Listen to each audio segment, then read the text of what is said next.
आज की यह वीडियो अगस्त 2020 के चौथे सप्ताह के लिए करंट अफेयर होगी। यहाँ पर इस वीडियो में 25 प्रश्नों के साथ आपको उनका पीडीएफ भी मिलेगा। अगर आप चाहते हैं इस वीडियो का पीडीएफ डाउनलोड करना तो आप इस एप्लीकेशन पे जाके पीडीएफ डाउनलोड कर सकते हैं।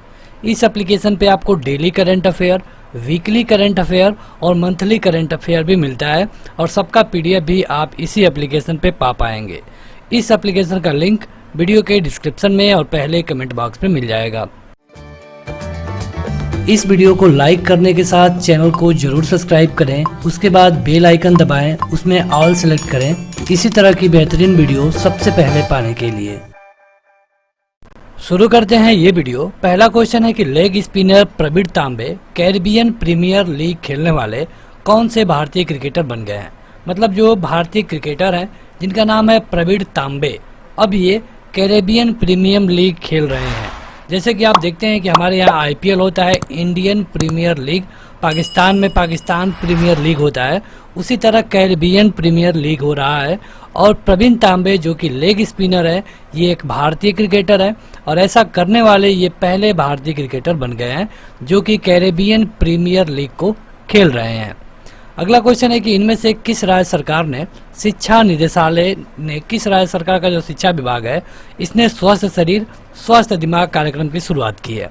ये शुरुआत की गई है दिल्ली सरकार के द्वारा, जहां के मुख्यमंत्री हैं अरविंद केजरीवाल। अरविंद, इनकी पार्टी है आम आदमी पार्टी। यहाँ के जो डिप्टी सीएम हैं या फिर शिक्षा मंत्री भी उनको आप कह सकते हैं, उनका नाम है मनीष सिसोदिया। मनीष सिसोदिया। अगला क्वेश्चन है कि नीति आयोग के द्वारा लॉन्च किए गए एक्सपोर्ट प्रीपेयर्डनेस इंडेक्स 2020 के मुताबिक भारत का कौन सा राज्य निर्यात के लिए देश का सबसे ज़्यादा तैयार राज्य है। मतलब कौन सबसे ज़्यादा निर्यात कर रहा है, ये पूछा गया है। ये रिपोर्ट आई है और ये रिपोर्ट नीति आयोग ने जारी किया है। तो इसके अनुसार सही उत्तर है गुजरात। गुजरात में बीजेपी की सरकार है और यहाँ के जो मुख्यमंत्री हैं उनका नाम है विजय रूपानी। अगला क्वेश्चन है कि नागरिक उड्डयन मंत्रालय ने किस योजना के तहत 78 नए हवाई मार्गों को मंजूरी दे दी है। ये नागरिक उड्डयन मंत्रालय के द्वारा दिया गया है और ये है उड़ान योजना। देखिए अभी कोरोना का टाइम पीरियड चल रहा है तो इसके दौरान लगभग 78 नए हवाई मार्गों को मंजूरी दे दी गई है। हालांकि अभी तक पूरी तरह से उड़ान संभव नहीं हो पाई है, लेकिन जब भी संभव होगा इन 78 नए रूटों पर भी हवाई मार्ग हो सकता है।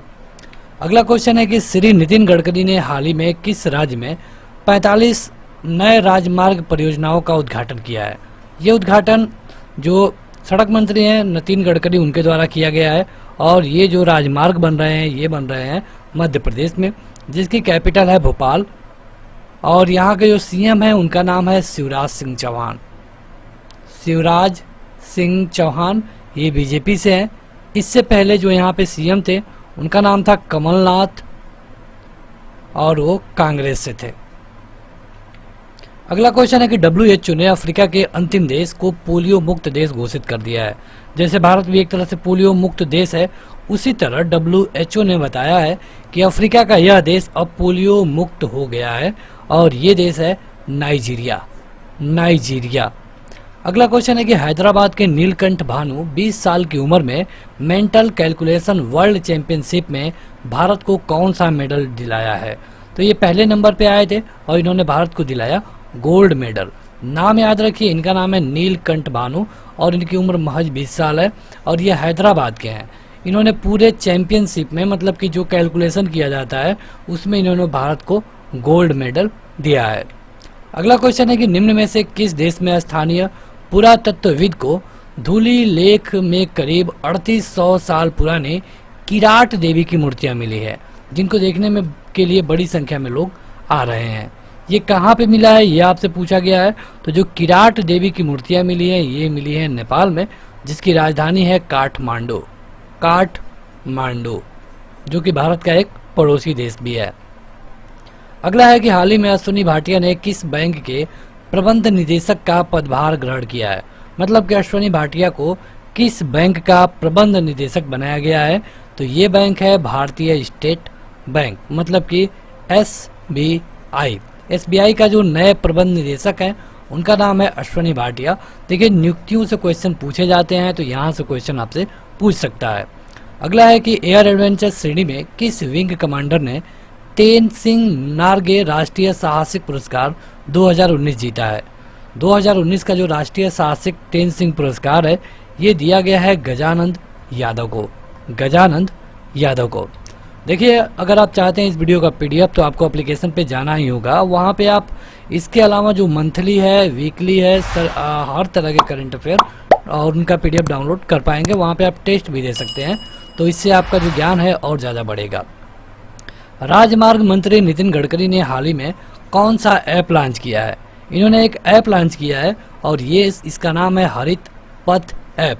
हरित पथ ऐप को लॉन्च किया है राजमार्ग मंत्री नितिन गडकरी ने। अगला है कि निम्न में से किस राज्य सरकार ने ब्रह्मपुत्रा नदी पर रोपवे सेवा शुरू की है। रोपवे मतलब जो रस्सी से ऊपर से जाते हैं, तो ये ब्रह्मपुत्रा नदी पर शुरू की गई है और ये शुरू की गई है असम सरकार के द्वारा। असम में जो मुख्यमंत्री हैं उनका नाम है सर्बानंद सोनोवाल। असम की कैपिटल है दिसपुर और इनकी जो सर्बानंद सोनोवाल की जो पार्टी है ये है बीजेपी। चलिए आगे बढ़े, लेकिन असम के गवर्नर कौन है ये आप हमें कमेंट करके बताइएगा। अगर आप हमें इस चैनल पे फॉलो करते हैं तो हमने अभी आपके लिए वो वीडियो बनाई थी। ये आपके लिए क्वेश्चन है, कमेंट करके जरूर बताएं। अगला है कि केंद्र सरकार ने डीआरडीओ के अध्यक्ष जी सतीश रेड्डी के कार्यकाल को कितने वर्ष के लिए बढ़ा दिया है। देखिए, उनका कार्यकाल अभी खत्म हो रहा था, लेकिन इसको बढ़ा दिया गया है अब 2 साल के लिए। मतलब जो डीआरडीओ है उसके जो अध्यक्ष हैं जी सतीश रेड्डी अगले 2 साल तक अध्यक्ष बने रहेंगे। अगला है कि 10वीं और 12वीं की परीक्षा उत्तीर्ण करने वाले राज्य के लोगों को राज्य सरकार ने सरकारी नौकरी में 100% आरक्षण देने की घोषणा की है। इस बार जो 10वीं और 12वीं पास किए हैं मध्य प्रदेश में, उनको मध्य प्रदेश सरकार ने कहा है कि जो राज्य में सरकारी नौकरी आएगी उनको हम 100% देंगे। कहने का मतलब देखिए क्या है, सरकार जो नई स्कीम लाई है CET वाला, मतलब कि सबका एक ही टेस्ट होगा और इससे जो लोग एग्ज़ाम दे करके इसमें पास होकर के आते हैं, तो मध्य प्रदेश की सरकार ने कहा है कि जो भी हमारी नौकरियां होंगी स्टेट लेवल की, हम पूरा मध्य प्रदेश के लोगों को ही देंगे। हालांकि देखना ये होगा कि ये जो इस तरह का रूल लगाना है कितना हद तक संभव हो पाता है। अगला है कि इनमें से किस देश के राष्ट्रपति रेचप तैयप एर्दोआन ने काला सागर में के क्षेत्र में अब तक के सबसे बड़े प्राकृतिक गैस भंडार की खोज की घोषणा की है।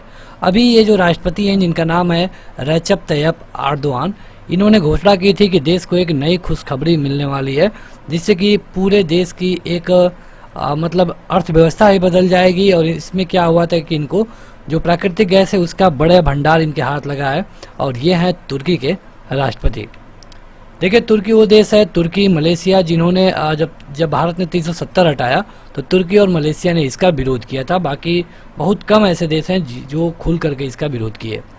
अगला है कि केंद्र सरकार ने कितने लाख रुपए तक की सालाना कमाई करने वाले कारोबारियों को GST से छूट देने की घोषणा की है। मतलब अगर आपकी कमाई 40 लाख रुपए है तो आपको GST फाइल करने की ज़रूरत नहीं है। ये छूट दी गई है सेंट्रल गवर्नमेंट के द्वारा। अगला है कि सरदार पटेल राष्ट्रीय एकता पुरस्कार के लिए ऑनलाइन नामांकन प्रक्रिया को अब कब तक के लिए बढ़ा दिया गया है। जो सरदार पटेल राष्ट्रीय एकता पुरस्कार है इसके लिए आप नामांकन कर सकते हैं अब 31 अक्टूबर तक, 31 अक्टूबर 2020 तक। अगला क्वेश्चन है कि निम्न में से किसने हाल ही में सेबी के कार्यकारी निदेशक के रूप में कार्यभार ग्रहण किया है। देखिए, सेबी का काम होता है जो भी आप देखते हैं जैसे म्यूचुअल फंड है या भी कोई बीमा वाली कंपनी है उनके लिए रूल रेगुलेशन बनाना। तो जो सेबी के अब नए कार्यकारी निदेशक बनाए गए हैं उनका नाम है JP गर्ग। अगला है कि इनमें से किस राज्य ने भरूच में भातभूत परियोजना के लिए अनुबंध प्रदान किया है। भरूच से ही आपको पता चल जाना चाहिए कि ये बात हो रही है गुजरात की, क्योंकि गुजरात में ही है भरूच। अगला है कि निम्न में से किस देश ने कोरोना वायरस की दूसरी वैक्सीन जिसका नाम है AP-वैक कोरोना बनाने में सफलता हासिल की है। देखिए, इससे पहले इन्होंने बताया था कि हमने पूरे विश्व की पहली कोरोना वैक्सीन बना ली है, यह है रूस। फिर यहाँ के जो प्रेसिडेंट हैं व्लादिमीर पुतिन, इन्होंने अब घोषणा की है कि हमने दूसरी वैक्सीन भी बना ली है जिनका नाम है AP-वैक कोरोना। अभी इसके जो उत्पादन है उसके होने में 1-2 महीने का वक्त लगेगा।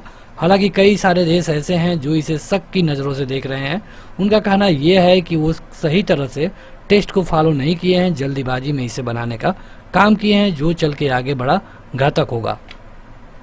अगला है कि अशोक लवासा के द्वारा हाल ही में चुनाव आयुक्त के पद से इस्तीफा देने के बाद उनकी जगह पर किसे नियुक्त किया गया है। देखिए, अशोक लवासा चुनाव आयुक्त थे और इन्होंने अभी इस्तीफा दे दिया है, तो अब उनके जगह पे जो आए हैं उनका नाम है राजीव कुमार, जो कि इससे पहले भारत के वित्त सचिव भी रह चुके हैं, पूर्व वित्त सचिव हैं भारत के। इन्होंने जगह लिया है अशोक लवासा का, यानी अब ये चुनाव आयुक्त बनाए गए हैं। अगला है कि निम्न में से किस राज्य सरकार ने शहरी गरीब परिवारों को पौष्टिक भोजन रियायती दर में देने के लिए इंदिरा रसोई योजना की शुरुआत की है। मतलब कि इंदिरा रसोई योजना की एक शुरुआत की गई है, किस राज्य सरकार के द्वारा ये शुरू की गई है? राजस्थान की गहलोत सरकार ने। यहाँ पे जो मुख्यमंत्री है उनका नाम है अशोक गहलोत। तो यहाँ पे इन्होंने शुरू किया इंदिरा रसोई, और उसमें क्या होगा कि जो शहरी गरीबी है, जो शहरी गरीबी परिवार है, उनको कम पैसे में पौष्टिक भोजन उपलब्ध कराया जाएगा। अगला है कि स्वच्छता सर्वेक्षण 2020 में सबसे स्वच्छ राजधानी वाले शहर की श्रेणी में दिल्ली नगर पालिका परिषद का कौन सा स्थान है? जैसे कि अगर नगर पालिका परिषद की बात करें तो स्वच्छ राजधानी, मतलब जो राजधानी में है और नगर पालिका है, तो इसमें दिल्ली को मिला है पहला। वैसे अगर ऑल ओवर देखें पूरे देश भर में, तो इंदौर चौथी बार पहले नंबर पे रहा। तो अगर देखिए इस तरह क्वेश्चन पूछता है कि स्वच्छ राजधानी वाले, तब आपका उत्तर दिल्ली होगा। अगर पूरी तरह पूछे कि पूरे भारत में कौन सी शहर को मिला है स्वच्छता का अवार्ड, तो ये है इंदौर, मध्य प्रदेश का एक शहर है जिसको चौथी बार ये अवार्ड मिला है। अगला है कि हरियाणा के सीएम मनोहर लाल खट्टर ने कितने नए मॉडल संस्कृत स्कूल खोलने की मंजूरी दे दी है? जो हरियाणा के सीएम है मनोहर लाल खट्टर, इन्होंने कहा है कि अभी हरियाणा में 108 नए मॉडल के संस्कृत स्कूल खोले जाएंगे। स्पोर्ट आईवीआर ब्रांड ओकले ने किस क्रिकेट खिलाड़ी को भारत में 2 साल के लिए अपना ब्रांड एम्बेसडर नियुक्त किया है? तो ये जिस खिलाड़ी को नियुक्त किया है उनका नाम है रोहित शर्मा। रोहित शर्मा अब जो स्पोर्ट आईवीआर ब्रांड है ओकले, इसके अब नए ब्रांड एम्बेसडर होंगे, ये अगले 2 साल तक बने रहेंगे। अगला है कि भारत का कौन सा राज्य एनआरए स्कोर के आधार पर राज्य के युवाओं को सरकारी नौकरी देने का फैसला करने वाला पहला राज्य बन गया है? तो ये वही है मध्य प्रदेश, जिसके बारे में हमने अभी आपको बताया। यहाँ के मुख्यमंत्री ने कहा है कि एनआरए सीईटी से जो अभ्यर्थी आएंगे उनको हम नौकरी देंगे। इसके साथ इन्होंने कहा था कि जो भी मध्य प्रदेश की नौकरी होगी, इसके 100% भाग को हम केवल और केवल मध्य प्रदेश को ही देंगे। यानी कि जो मध्य प्रदेश के बाहर के कैंडिडेट हैं उनको मध्य प्रदेश में नौकरी नहीं मिलेगी, इनके कहने का ये मतलब था। हालांकि ये इन्होंने केवल कहा है, देखने वाली बात होगी कि क्या ये पूरी तरह लागू हो पाता है या फिर नहीं। तो आज के इस वीडियो में इतना ही। वीडियो लाइक करने के साथ इस ऐप को जरूर डाउनलोड करें, जिसका लिंक वीडियो के डिस्क्रिप्शन में और पहले कमेंट बॉक्स में मिल जाएगा। आज के इस वीडियो में इतना ही। Thank you.